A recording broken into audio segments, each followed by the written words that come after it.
Ang Israel ay isa sa pinaka-attracted na puntahan ng mga turista sa buong mundo dahil sa angking ganda nito, mapa-geographic man o mapakultura man.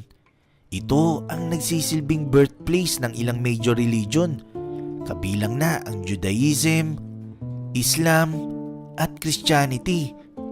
Dahil sa complex cultural situation dito, may mga ilang bagay na kailangan mong pagtuunan ng pansin kung pupunta ka sa lugar na ito. Ngayon, isa-isahin natin ang mga hindi mo dapat gawin kapag nasa bansang Israel ka. Huwag magpapaloko sa mga scammer. Actually, mas marami ka mapupuntahan at ma-e-enjoy na lugar kung hindi ka kukuha ng tour guide mo at ikaw mismo ang maglilibot. Isa pa sa advantage, mas marami ka makakasalamuhan ng mga locals. Kaso ang disadvantage, marami nagkalat na manloloko sa kalye. May lalapit sa'yo na mag-o-offer na maging guide mo. Pag minalas-malas ka, maaari ka pang ma-scam at baka mas mapalaki pa ang gastos mo. Di tulad yung kukuha ka ng lisensyadong tourist guide, mas safe ka at hindi mo na kailangan magtanong-tanong kung kani-kanino.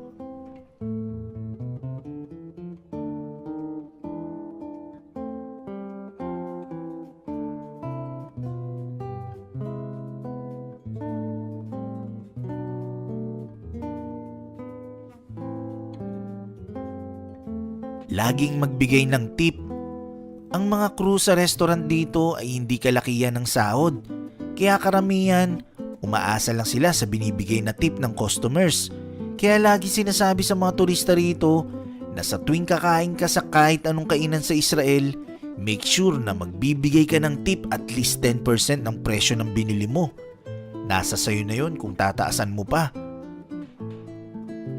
Magbigay galang sa Memorial Days. Ito ay ang espesyal na araw na inaalala sa Israel. Naglalaan ng oras ang mga tao rito bilang pag-alala sa mga nasawing sundalo at naging biktima ng terorista. Ito yung tinatawag na Yom HaZikaron at Yom HaShoah. Nagbabago ang petsa nito kada taon, pero usually nakatakda ito buwan ng April. Madalas, nakaset ang dalawang tunog ng sirena ng 8 o'clock ng gabi at kinabukasan ng 11 o'clock ng umaga. Kapag narinig mo ang tunog ng sirena, napakahalaga na nasaan ka man o ano man ang ginagawa mo, kinakailangan mong huminto at tumayo ng tahimik. Lahat ng tao sa buong Israel ay ginagawa ang paghinto pag tumutunog ang sirena.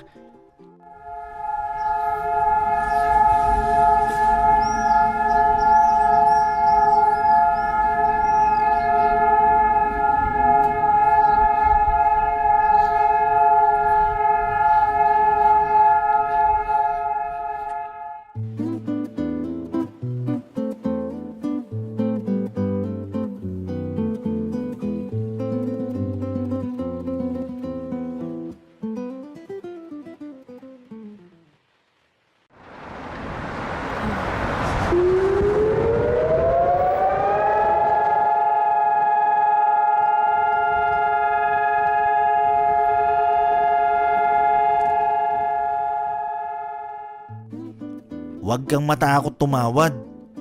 Sa Old City of Jerusalem, ang mga tindahan dito ay medyo mahal talaga ang mga bilihin dahil ang target customer talaga nila rito ay mga turista.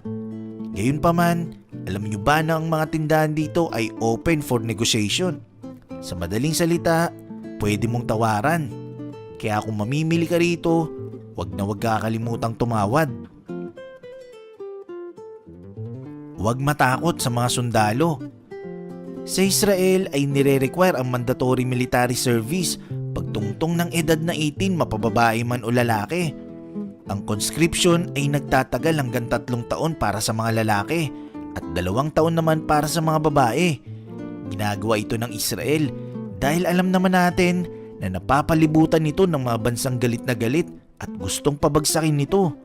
Kung titignan ng kasaysayan, marami na itong naitalang labanan sa mga kapitbahay nitong bansa, lalo na noong mid-1960s hanggang 1970s.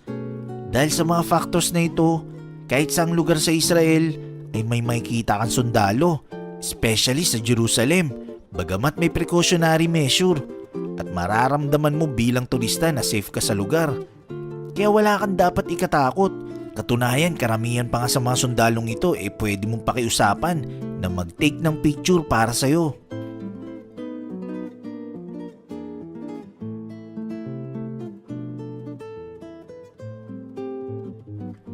Huwag magsusuot ng hindi naangkop sa mga religious site.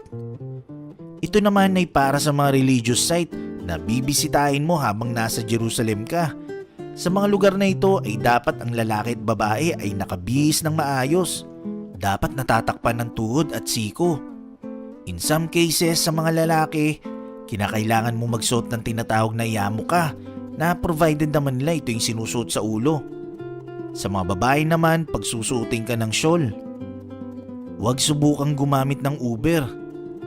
Sa Israel ay actually wala talagang Uber. Hindi ito nag-e-exist sa bansang ito.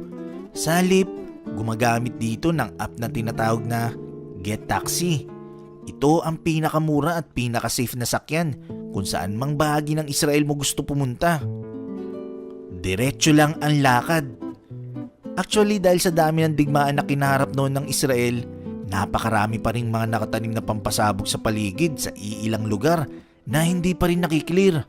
Kaya maraming mga istorya ng mga turista, sundalo, sibilyan na aksidenteng napupunta sa lugar na mayroong palang nakatanim na pampasabog. Kaya hindi ka pwede mag-explore dito at manatili ka lang sa mismong daanan lang. Respetuhin ang kanilang reliyon. Ang Israel ay napakareliyosong lugar. Makaka-encounter ka rito ng mga Orthodox Jews. Kaya importante na irespeto mo ang kanilang tradisyon. Katunayan, ang mga Orthodox Jews na mga lalaki ay pinagbabawalang mahawakan ang mga babae. Ganon din ang babaeng Orthodox Jews sa mga lalaki. Kaya kung turista ka at may mga taong biglang iiwas sa'yo, malamang Orthodox Jews yun at bahagi yun ng kanilang paniniwala. Ang Israel ay isa sa pinaka-attracted na puntahan ng mga turista sa buong mundo dahil sa angking ganda nito, mapa-geographic man o mapakultura man. Ito ang nagsisilbing birthplace ng ilang major religion, kabilang na ang Judaism, Islam at Christianity. Dahil sa complex cultural situation dito, may mga ilang bagay na kailangan mong pagtuunan ng pansin kung pupunta ka sa lugar na ito. Ngayon, isa-isahin natin ang mga hindi mo dapat gawin kapag nasa bansang Israel ka. Huwag magpapaloko sa mga scammer. Actually, mas marami ka mapupuntahan at mae-enjoy na lugar kung hindi ka kukuha ng tour guide mo at ikaw mismo ang maglilibot. Isa pa sa advantage, mas marami ka makakasalamuhan ng mga locals. Kaso ang disadvantage, marami nagkalat na manloloko sa kalye. May lalapit sa'yo na mag-o-offer na maging guide mo. Pag minalas-malas ka, maaari ka pang ma-scam at baka mas mapalaki pa ang gastos mo. Di tulad yung kukuha ka ng lisensyadong tourist guide, mas safe ka at hindi mo na kailangan magtanong-tanong kung kani-kanino.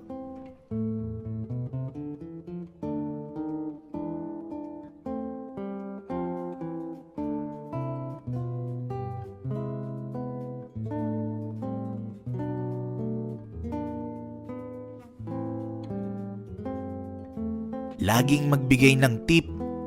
Ang mga crew sa restaurant dito ay hindi kalakihan ng sahod. Kaya karamihan, umaasa lang sila sa binibigay na tip ng customers. Kaya lagi sinasabi sa mga turista rito na sa tuwing kakain ka sa kahit anong kainan sa Israel, make sure na magbibigay ka ng tip at least 10% ng presyo ng binili mo. Nasa sayo na yon kung tataasan mo pa. Magbigay galang sa Memorial Days. Ito ay ang espesyal na araw na inaalala sa Israel. Naglalaan ng oras ang mga tao rito bilang pag-alala sa mga nasawing sundalo at naging biktima ng terorista. Ito yung tinatawag na Yom HaZikaron at Yom HaShoah.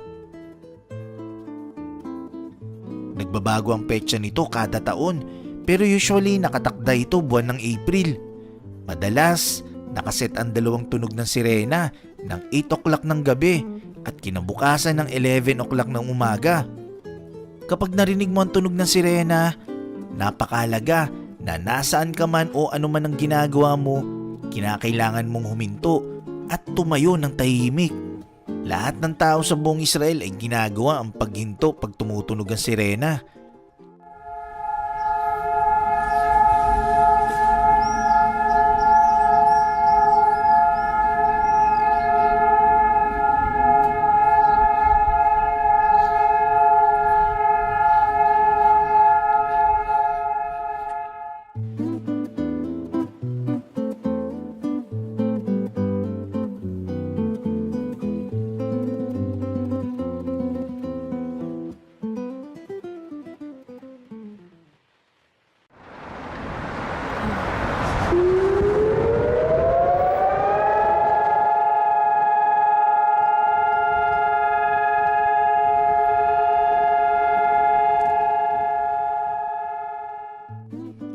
Huwag kang matakot tumawad.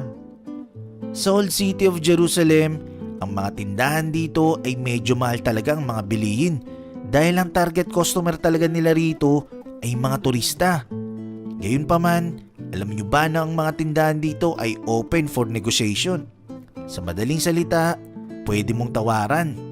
Kaya kung mamimili ka rito, huwag kakalimutang tumawad. Huwag matakot sa mga sundalo. Sa Israel ay nire-require ang mandatory military service pagtungtong ng edad na 18 mapababae man o lalaki. Ang conscription ay nagtatagal hanggang 3 taon para sa mga lalaki at 2 taon naman para sa mga babae. Ginagawa ito ng Israel dahil alam naman natin na napapalibutan nito ng mga bansang galit na galit at gustong pabagsakin nito. Kung titignan ng kasaysayan, marami na itong naitalang labanan sa mga kapitbahay nitong bansa, lalo na noong mid-1960s hanggang 1970s. Dahil sa mga factors na ito, kahit saang lugar sa Israel ay may makikita kang sundalo, especially sa Jerusalem, bagamat may precautionary measure at mararamdaman mo bilang turista na safe ka sa lugar. Kaya wala kang dapat ikatakot. Katunayan, karamihan pa nga sa mga sundalong ito pwede mong pakiusapan na mag-take ng picture para sa'yo.